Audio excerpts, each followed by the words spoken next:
Assalamualaikum warahmatullahi wabarakatuh. Alhamdulillahirrahmanirrahim. Masih bertemu lagi dengan Ustadz dalam mata pelajaran Bahasa Indonesia.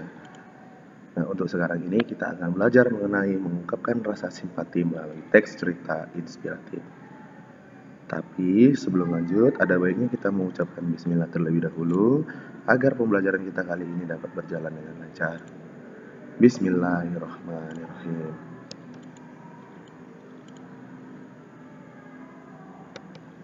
Pada pembelajaran pada unit pertama ini, kalian akan diajak untuk belajar mengidentifikasi ciri umum dan isi ungkapan simpati, kepedulian, empati, atau perasaan pribadi dari teks cerita inspiratif. Tahukah kalian bagaimana cara mengidentifikasi ciri umum dan isi ungkapan simpatif, kepedulian, empati, atau perasaan pribadi dari teks cerita inspiratif? Untuk mengetahuinya, ikutilah kegiatan pembelajaran berikut ini. Nah, untuk yang pertama, saya akan memberikan pengertian. Salah satu cerita yang bertujuan untuk membangun semangat adalah cerita inspiratif. Dalam KBBI, inspiratif berasal dari kata dasar yaitu inspirasi yang berarti ilham. Nah, dari pengertian di atas dapat kita simpulkan bahwa cerita inspiratif adalah kisah yang menggerakkan hati seseorang sehingga membuat pembacanya bersemangat atau termotivasi.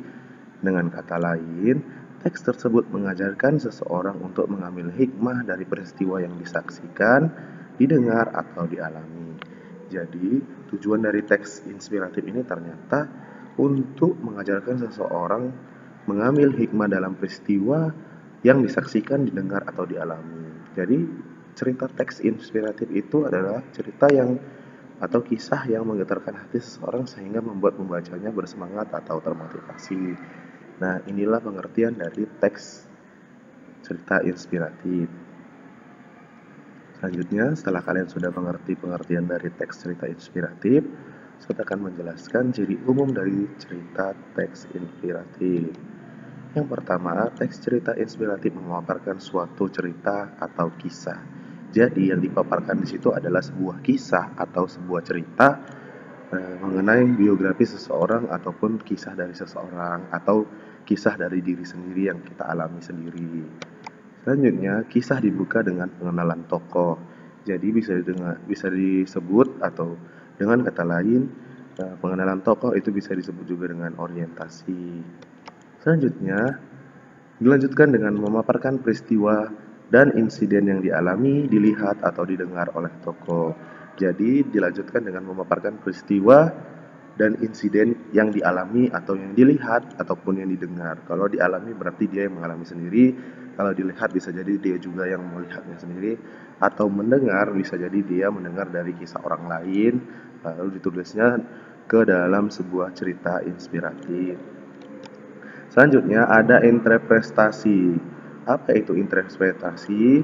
Kesan, pendapat, dan tafsiran terhadap insiden atau kejadian. Nah, interpretasi itu adalah kesan, pendapat, atau tafsiran. Di dalamnya juga termasuk ada pembelajaran yang dapat dipetik. Jadi dalam ciri umum teks cerita inspiratif itu ada edukasi yang kita ambil. Nah, setelah kita mengetahui ciri-ciri dari teks cerita inspiratif, ternyata ada tujuannya. Tujuannya yaitu mengajarkan seseorang untuk mengambil hikmah dari peristiwa yang ia saksikan, dengar, atau alami. Nah, ternyata dari cerita teks inspiratif itu bertujuan untuk mengajarkan seseorang untuk mengambil hikmah dari peristiwa yang ia saksikan, dengar, atau alami. Jadi kita bisa mengambil hikmah apa aja yang bisa kita ambil dari peristiwa yang sudah kita baca atau yang sudah kita lihat ataupun saksikan. Selanjutnya, sampai di sini dulu pembelajaran mengenai teks cerita inspiratif. Ustaz ulangi lagi bahwasannya cerita teks inspiratif itu adalah cerita yang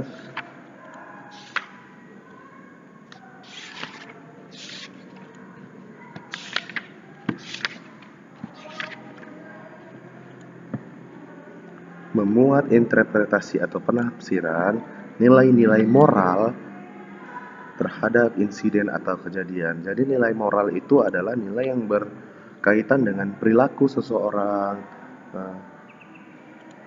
psikisnya seseorang, bagaimana dia berlaku setiap hari. Nah, itu semua termasuk dalam nilai moral, termasuklah keagamaan juga termasuk dalam nilai moral. Sehingga kita dapat mengambil hikmah dari peristiwa yang kita saksikan, dengar, atau alami. Nah, sampai di sini dulu pembelajaran bahasa Indonesia kali ini. Lebih dan kurang mohon maaf kepada Allah Subhanahu wa taala. Ampun billahi fisabilillah wastabiqul khairat. Assalamualaikum warahmatullahi wabarakatuh.